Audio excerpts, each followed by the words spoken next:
Grupi strukturuar kriminal që mundi të hakeronte dosjet e SPAK dirigjoi nga kryeministri Edi Rama, kontaktin e të cilit e kishte hakeri Arnold Rokaj që mundi të aksesonte kompjuterat e prokurorëve të SPAK dhe materialet ja dërgonte Agim Ismailit, ish drejtori të burgjeve dhe Zambak Gjonajt. Akuza është bërë nga lideri i opozitës Sali Berisha, i cili këtë të premte në konferencën për shtyp ekspozoi detaje tronditse nga dosja. Nga komunikimet mes Arnold Rokajt dhe Zambak Gjonajt, vetë Arnold Rokaj shprehet se do t'i shkruajë kryeministrit Edi Rama me materiale që po hakeron nga kompjuterat e SPAK. Me datën 12 shkurt 2025, ora 21:17, Arnold Rokaj i dërgon Zambak Gjonit një foto që duket si faqe interneti nga e cila mund të aksesohet sistemet e SPAK-ut. Më pas, ai i dërgon një SMS me përmbajtjen, mos e hapsha dot. Mëtej,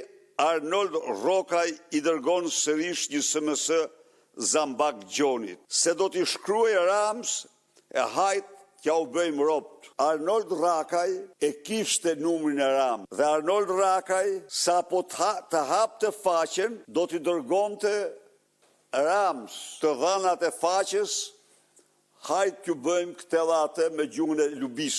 Sali Berisha u shpreh se Arnold Rokaj kërkoi informacion për dosjen e Angela Gaçit. Me datën 21 shkurt, domethënë 10 ditë më vonë, i heturi Zambak kërkon informacion dhe për arrestimin e shtetasit Angela Gaçi. Pra, Angela Gaçit i kishte ardhur flet arrestin nga antimafia italiane, ndërsa Arnoldi shprehet, ja ta shikoj njëherë, po çën si ka kush prokuror e ka. Nga këta që kam unë, se ka njëri. Nuk e ka njëri nga këta, se këta i pas të ndarë prokuror, cilë duhet ti hakerojnë. Lideri i opozitës këtë e konsideroi një skandal dhe kërkoi dorëheqjen urgjente të kryeministrit Edi Rama. Kreu i organizatës kriminale të ekzekutivit shqiptar kërkonte të vidhte dokumentat sekrete të hetimit vetëm e vetëm që të mund të kontrollonte këtë proces në mënyra të tij. E dënoi me ashpërsinë më të madhe të akt kriminal, edhe njerë kërkoi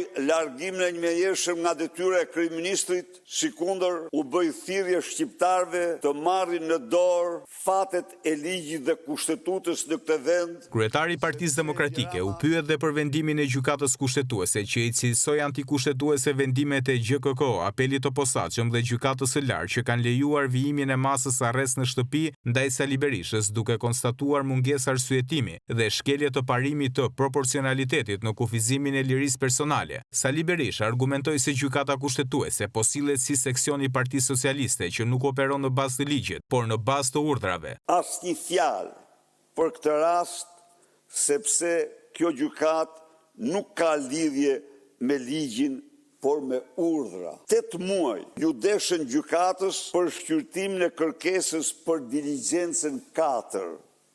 Ndërkohë që afati ligjor është 3 muaj dhe ndërkohë që kërkesat e ministrave shqyrtohen për 2 javë. Pse?